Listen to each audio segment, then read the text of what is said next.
ইসরায়েলের প্রধানমন্ত্রী Benjamin Netanyahu ও মার্কিন প্রেসিডেন্ট ডোনাল্ড ট্রাম্পের বিরুদ্ধে ফতোয়া জারি করেছে ইরান। ফতোয়ার মাধ্যমে মুসলিম বিশ্বকে ইরান আহ্বান জানিয়েছে এই দুই নেতার বিরুদ্ধে ঐক্যবদ্ধ হয়ে কাজ করতে। এদিকে মোসাদের হয়ে কাজ করা ইরানিদের ধরতে আরও তৎপর হয়েছে ইরান। তবে এতে বিরোধী রাজনৈতিক মত দমনের আশঙ্কাও দেখা দিচ্ছে। বিস্তারিত ইমতিয়াজ আলমের রিপোর্টে। যুক্তরাষ্ট্রের প্রেসিডেন্ট ডোনাল্ড ট্রাম্প এবং ইসরায়েলের প্রধানমন্ত্রী বেনিয়ামিন নেতানিয়াহুর বিরুদ্ধে একটি ধর্মীয় আদেশ বা ফতোয়া জারি করেছেন ইরানের শীর্ষ শিয়া ধর্মীয় নেতা।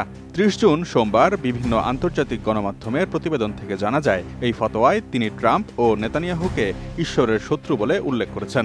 ফতোয়া হল ইসলামী আইনের একটি ব্যাখ্যা যা একজন শীর্ষ পর্যায়ের ধর্মীয় নেতা জারি করে থাকেন। এই আদেশ সমস্ত মুসলমান, ইসলামী সরকার এবং ব্যক্তিকে তা বাস্তবায়নের আহ্বান জানায়। ইরানের গ্র্যান্ড আয়াতুল্লাহ নাসের মাকারেম সিরাজি এই ফতোয়ায় বিশ্বের সব মুসলমানের প্রতি আহ্বান জানান যেন তারা এই দুই নেতার বিরুদ্ধে ঐক্যবদ্ধ হয়ে কাজ করে, কারণ তারা ইসলামী প্রজাতন্ত্রের নেতৃত্বকে হুমকি দিয়েছে।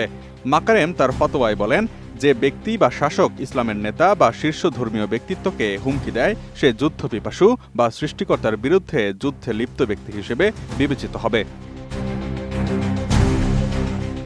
ইরানের আইন অনুযায়ী যারা সৃষ্টিকর্তার বিরুদ্ধে যুদ্ধ ঘোষণা করে তাদের শাস্তি হতে পারে মৃত্যুদণ্ড, শূলবিদ্ধকরণ, অঙ্গচ্ছেদ অথবা নির্বাসন। ফতোয়ায় আরও বলা হয়েছে, এই শত্রুদের সঙ্গে মুসলিম বা কোনো ইসলামী রাষ্ট্রের পক্ষ থেকে যে কোনো ধরনের সহযোগিতা বা সমর্থন অবৈধ এবং নিষিদ্ধ।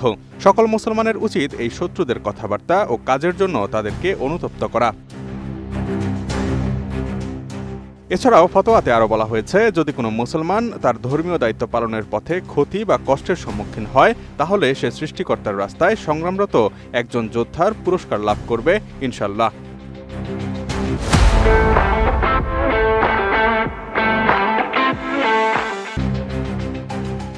ইরানি ধর্মীয় নেতারা এর আগেও বিভিন্ন ব্যক্তির বিরুদ্ধে ফতোয়া জারি করেছেন। ইরানের অন্যতম ভয়ঙ্কর ফতোয়া জারি হয় ১৯৭৯ সালে।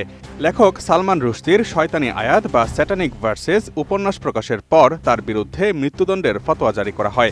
অনেক মুসলমান তখন মনে করেছিলেন যে বইটি তাদের ধর্মকে অবমাননা করেছে। সেই ফতোয়ার পর রুশদিকে আত্মগোপনে চলে যেতে হয়। তারপরও এক জাপানি অনুবাদক নিহত হন এবং বইটির প্রকাশকদের উপরও একাধিকবার হামলা হয়। এরপর থেকে রুশদি বহুবার হত্যাচেষ্টার শিকার হন।